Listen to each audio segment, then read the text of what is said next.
spoon fed this shit to me. So now I fuck with it. My generation of girls was more that's what hip hop really was. So if you was fucking with hip hop, you really was listening to the rappers. And the party songs you put over here in the corner, and it was party songs. These party song makers, they make party songs. They're part of hip hop, but that's not the main part. The main part is the meth. The main part is the DMX. The main part is the Nas. Yeah, I like being in that part. You know what I'm saying? This is the meal right here. The party shit is cool. Nobody's hating on Kid and Play. That shit is supposed to be part of the movement. But the 95 South, those kind of people, you treated them, that's party music.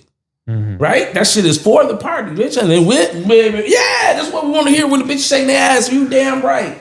But when I'm with my man, we having a session. Hey man, put that new Scarface on. You know what I'm saying? Bro. You put that UGK on, nigga. You know what I'm saying? We in the car, we about to ride to Muskegon, play that UGK all the way there. We about to go meet some girls. That's what we own. We not men is never listening to that other shit until the party is actually physically going on. So, from an artistic point of view, you go, yeah, bro, you can literally do what you want because you're seeing enough niggas do what they want. Whereas there's people right now, like, look, I told a motherfucker recently, I think 21 Savage is almost Silk the Shocker, but acceptable. And motherfuckers like, you really think I'm going? I said, bro, has he said anything to you that was over lyrical? I said, did he say anything to you that was super clever? I said, stating the obvious and being on beat is not the same. That's true. I hear a lot of stuff where I hear a lot of songs lately that, like, there's people at work that'll tell me, hey, listen to this song. And I'll be like, I ain't listening to that. Well, you know what it is, though. Anybody that walks into the school of lyricism is like that. If lyricism is your first universe, you don't want to hear the rich boys. Right. They don't appeal to you, right? Someone could then turn around and offer you that bullshit. And you're like, I don't want to hear that. And then they can walk in somebody else walking 5 minutes later. Hey man, you ever heard this secret song from Busta Rhymes? So and so and so and so. You're like, Busta Rhymes got a song with them? Yeah, man, it's like Busta Rhymes, Rakim, and Ghostface, bro. I didn't even know this shit existed. You want to hear this shit? Yes, right now. You got some headphones? You gonna send it to my phone? You gonna send me the link? Lyrical rapper guys, you know what I'm saying? And I always tell people, there's nothing wrong with you being a casual listener of music. You don't have to like the lyrical shit, bro. It's not for everybody because everything's not for everybody. So it's fine. It's fine that there's a subgroup of us that say, I really like that lyrical shit. It's fine there's a subgroup of us that say, hey man, I like that gangster shit. It's fine that it's, even though there are very few of them, they like that party shit. That's all they want to hear to is this party shit. You know what I'm saying? Those things are fine. No one has a problem with that. It's just, I think guys like you sometimes feel like the universe is against you based on the party is the loudest thing in the room. I think that sums it up very well. Yeah. I can understand, brother. But when you're on that stage and you got people listening and they start to hear you, man, it's totally different. You feel like the loudest person. Yeah, because you got the bug, bro. Everybody who sat in the chair, I see how y'all eyes light up. I always tell this to people, man. You want your brothers to be able to rock 20,000. They rock 20,000, it's crack for the rest of their life, bro. They begging to get it back. That's why you see artists who will stop putting out music but continue to tour. Because it's crack. It ain't just about, hey, I don't want to check and I'm broke. Because everybody ain't broke, bro. All these people ain't broke. But you see a lot of people who continue to tour to they old. Why? Because, bro, when you walk on stage, bro, it all come back. Ain't nothing like them people cheering for you, you know? But nothing like a motherfucker that walk up to you and tell you, bro, you got me through it. What? I got you through, bro. I hated my bitch. I hated my mom. I hated my job, bro. I was listening to you every day, bro. I was feeling your struggle on song B on the 3rd album, bro. And that kept me from slapping the shit out these motherfuckers. And that is a beautiful thing for an artist to have. And I wish that upon every single person that sit in that chair because I believe y'all deserve it. All right, I got one last thing for you. I get you up out of here. We didn't finish talking about the video. The other video. That's right. I got one more video to talk about, and then I got another question, and then I'll let you go. So we were so I did the song Wrong Way, where I was really just, telling a story, but also being lyrical. And I told Meal where I wanted to shoot it at Lookout Park. It kind of sits on top of a hill, and one of the lines in there was Seems we all want to be king. I'll meet 'em at the hill with no fear that we're gonna fall, cause I know that we will. A royal rumble as we tumble down the battlefield, fighting over crowns until they break. Are you Jack or Jill? So that's kind of why I wanted to do it there, because it was like this hill, right? And it's on top of Grand Rapids. It's not really on top of it, but it's overlooking it. And around here, like that's the conversation is who's the best. And I feel like I always get overlooked in that sense. And I've been around, I don't know, like in my mind, I'm at least top 3. Like you're supposed to feel like that. Look, this is always the thing I tell rappers. The asshole in you, no matter if it's true or not, is you are supposed to feel like you are top 5. Right? So I say to y'all this. You got to continue to put the proof out there, and you continue to have the bravado until it gets to the point where either A is true or B, you went past it anyway. That's true. I always say something I've been saying lately is the proof is in the pudding. I keep putting forth the proof. So yeah, that's all you got to keep doing. Just keep doing it. Just stay on it. Just stay on it. Just stay on it. That's kind of what I've been doing. Just like I said, take this bullshit that you feel, right, and turn it into music. And that's kind of what I did with Wrong Way. And when I linked up with Meal, I like shooting videos with Meal because I always give him my like visual conception of it. And he appreciates that. And I tell him, okay, this is what I want to do. I got a couple props that I'm going to use. And, you know, he does a good job working those in the way I visualized it. So, yeah, man, it's a good team we got. I like shooting videos with Meal. And I think he likes producing them for me. So, from what I hear, we can't stop producing them for everybody because he everywhere doing everything. Yeah. So yeah, I believe that. Yeah. So yeah, that's the Wrong Way video. That's my take on that. Okay. Now I have one last question. Yes, sir. So I always ask artists when they come sit in the chair, who is your dream feature? Meaning, I always break it up for them and say, give me your dream feature locally. Okay. Give me your dream feature main star. Person doesn't have to be alive. I'll start with you. And I like to watch people squirm a little bit. So I already know it'd be too easy to ask you locally who your dream shit is first. You think it'd be easy? Yeah, I think the local is easy, and I think your major would probably be hard. I could be wrong. Could be reading wrong. So locally, I mean, I've done a couple songs. I've done at least one song with Huff in the past. But obviously, I'd want to work with Bro 10 times over because I just love Huff's storytelling and his wordplay and bars. All that. But Hadari Moore, we had a song from way back in the day. That's what he goes by now, Hadari Moore. I know him by Youngin or Prez. But man, I'd love to do another song with Bro. We had one way back in the day called Cold Work, and that's when I was young and dumb, but still had bars. And he was just like, to me at that time, he was just like, the way his flow and cadence and bars, just, it was all there. And I know it's still there when I listen to him. So to do another song with him would be awesome. Yeah, I mean, locally, who else? I'll take one more. You'll take one more?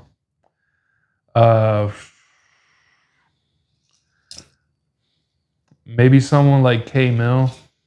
I really like K Millennium. I mean, the way he raps with bravado and his bars and punchlines and all that, storytelling, right there too.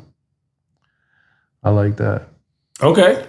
But I've been working with some of my more lyrical guys, man. So I'm trying to think of who else there might be. No, you gave your answer. Who did you have in mind? No, that's what I want to know. I mean, mine. I don't have one for other people. Not for real. Okay. Like I see everybody with everybody else, depending on what you're doing. Well, you said it would be easy. Yes, I thought, and it was. You was able to run off multiple artists' names that you would do a song with that are your dream features. That's fine. Now, I picked to hear your professional because I like to watch the wheels turn. See, there's a difference with artists when it comes to locally. Locally, you have dudes that you respect, you see their emotion, or you like their flavor, right? And you are encompassing around them. So for a lot of us, we have someone that we'd be like, I love to do a joint with him, or me and him I could see we could work that out, or that might be flavorful over here if I fuck with him, right? Right. That like we all got that kind of feel. But asking a person about their I'm already on artists, I'm already a star, I'm doing my thing, that's different because now if I'm giving you the dream, the door is open. Are you weird enough to say, yeah, man, I think I could be the rapper to have Michael Jackson on some shit and knock that shit out the park? Do you think that as an artist? Or are you an artist that say, you know what, bro? I've been listening to RJ Payne. That's my man right now, bro. I love to do a joint with him. It shows me the psyche of the person. Okay. I think as far as a rapper that's already on And please don't name a motherfucker that everybody name. Meaning, I don't want to hear your Lil Wayne story. I hate that one. I almost need a list of people to be like, not these niggas. Because some of it's just everybody's pick. Just because I feel like they're the first people that pop in people's mind. But go ahead. I was gonna say Fabulous. Ooh. I just, when I started to get out of that, when I was a teenager, rapping about whatever I shouldn't have been rapping about at the time, and started to get more onto like that real shit, like real life shit. When I started listening to Fabulous, I was hearing that in my ear, and the punchlines and the metaphors were still there.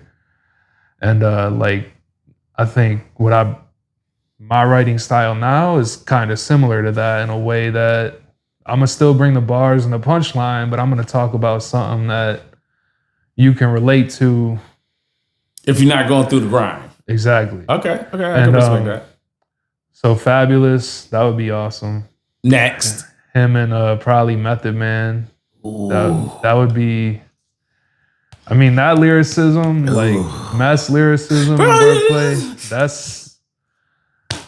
You see me up what I'm doing, right? Yeah. Like I'm a huge Meth fan. Like, that's a great pick. Meth still murdering features right now. Murdering features for like the last 3 years. Yeah. Done a song with everybody that's up and coming that got bars. So definitely respectable. One more. There's a cat named Brother Ali. I don't know if you've heard of Brother Ali, but I love his storytelling and his raps, even his hooks, how they play into his verses, and just how he can talk on such a deep topic. I like it. I like him because he's a good setup artist. He's very good at setting himself up. Yeah, that's one of the ones I would do a song with too. Okay. Brother Ali. I accept that. All of those is excellent choices. I'll give you a free one for me from an artistic point of view. And my person is current. Right now, the person that I most would like to be trapped in a booth with for like 3 hours. I just want to sit in the booth and watch them go through their process. I want to sit down with RJ Payne. Okay. I think currently in the pool of rappers that we have, he is extremely underrated, a wordsmith, a bar monster, and his storytelling is top tier. I think he's going to get trapped in the Jadakiss lane of you never ever had a song that was the perfect hook with a bitch on it where you dumbed it down just enough that you knocked it out the park. And then you went back to doing what you was doing. Like, to me, that's what makes Jay-Z such a monster, is because he knew how to dumb it down just enough to be next to a good R&B hook and make a hit and then go back to rapping.